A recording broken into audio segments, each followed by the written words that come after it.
देखिए, सवाल लगाने के लिए तीन बातें बहुत जरूरी होती हैं। अगर उनको नहीं समझ पाओगे तो सवाल नहीं लग पाएगा। वो जानना बहुत जरूरी है और उसको याद करना है। मतलब क्या चीजें हैं, जैसे सवाल लगाने के लिए जो बहुत जरूरी होता है, तो सबसे पहले तो सूत्र तो आना ही चाहिए। सूत्र आपको याद होना चाहिए। दूसरी चीज है कि किससे किसको प्रदर्शित करते हैं, ये भी जानना जरूरी है। कैसे? जैसे यहां पे लिखा है एक चालक से होकर 1 मिनट में। अब जैसे यहां पे लिखा है कि 1 मिनट में, तो मिनट को किससे प्रदर्शित करते हैं, अगर ये नहीं पता होगा तो हमको पता ही नहीं चलेगा कि ये क्या है। तो जैसे मिनट को आप लोगों को पता है, मिनट मतलब टाइम, टाइम मतलब समय, तो टी बराबर हो जाएगा 1 मिनट।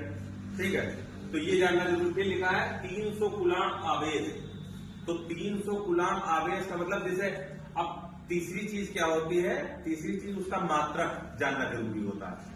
जैसे यहां मात्रक से भी पकड़ सकते हो कि कूलाम किसका मात्रक होता है, तो कूलाम जो मात्रक होता है वो होता है आवेश का, और आवेश को किससे प्रदर्शित करते हैं ये भी जानना जरूरी है।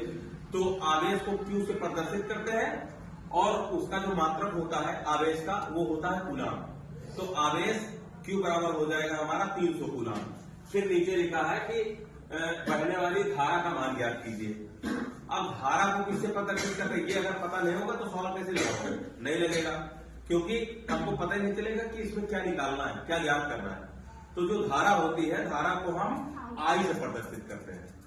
ठीक है, तो ये सारी चीजें जानना जरूरी है। मतलब किससे किसको प्रदर्शित करते हैं, किसका क्या मात्रक होता है, और सूत्र, ये 3 चीजें बहुत जरूरी है। ठीक है।